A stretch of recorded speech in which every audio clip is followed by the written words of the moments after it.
Okay, first order of business.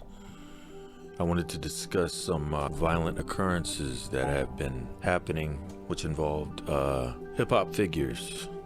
You know, a lot of times we say there's violence in hip-hop when hip-hop artists and hip-hoppers are human beings just like everyone else, and at some point or another we've all been involved in some type of conflict, but usually it doesn't lead to being murdered.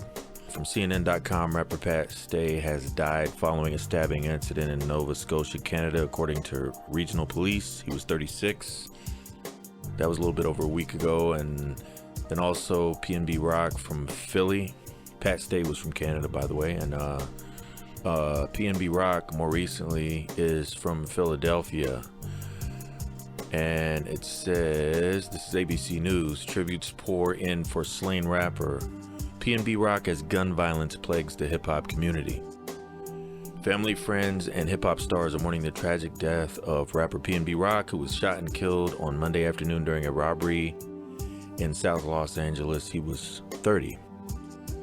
I take a little bit of issue for gun violence plaguing the hip-hop community. I think gun violence plagues America, the American community, and I have a take on all this, so here's my take on it. With the recent death of two well-known hip-hop artists, Canadian battle rapper Pat Stay and Philly's own PNB Rock, we have once again become inundated with an all-too-familiar barrage of social media sentiments. This has to stop. We have to do better. When will this all end? I must first preface what I'm about to say with the distinction between these two violent incidents. While both unfortunate, Pat Stay was killed while attempting to intervene in a violent clash at a club, while PNB Rock was killed attempting to eat waffles at a restaurant.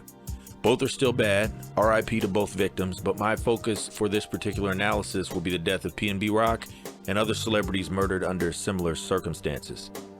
Now, for too long, violence has been involuntarily stapled to hip-hop culture. I have a saying that goes like this: the black experience in America, the criminal underworld, and hip-hop culture aren't mutually exclusive, meaning that you can be black without being a criminal or a hip-hopper, you can be a hip-hopper without being black or a criminal, and you can be a criminal without being black or a hip-hopper.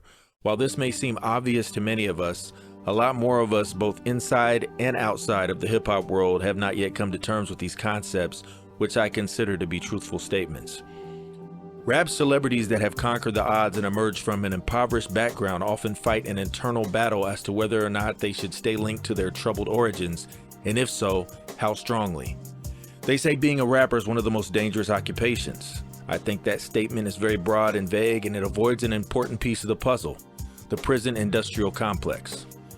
Young black men in inner city environments tend to be raised in single-parent homes, often with a missing father due to incarceration or murder.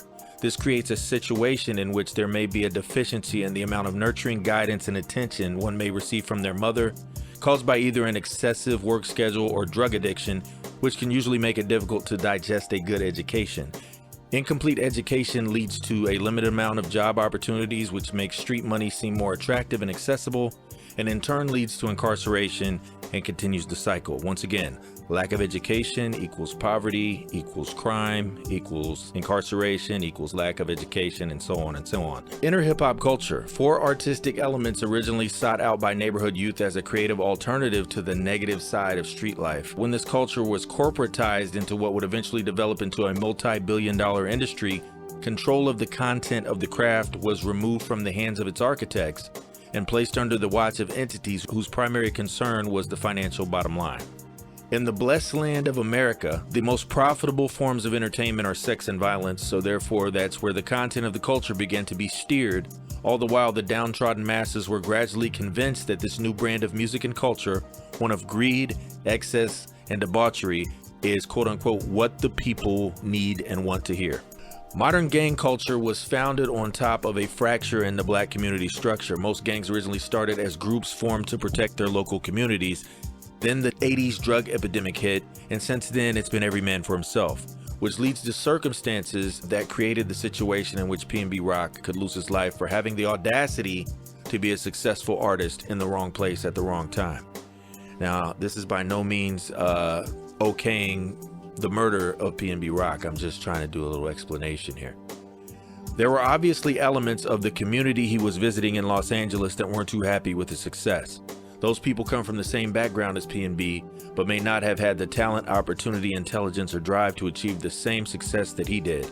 It's shameful to say that in 2022, the stark reality is that this jealousy can make someone that should otherwise salute you instead shoot you. Now, how do you feel about it? Respond in the comment section under the YouTube video, and be sure to like this video and tap that bell icon to subscribe to my channel.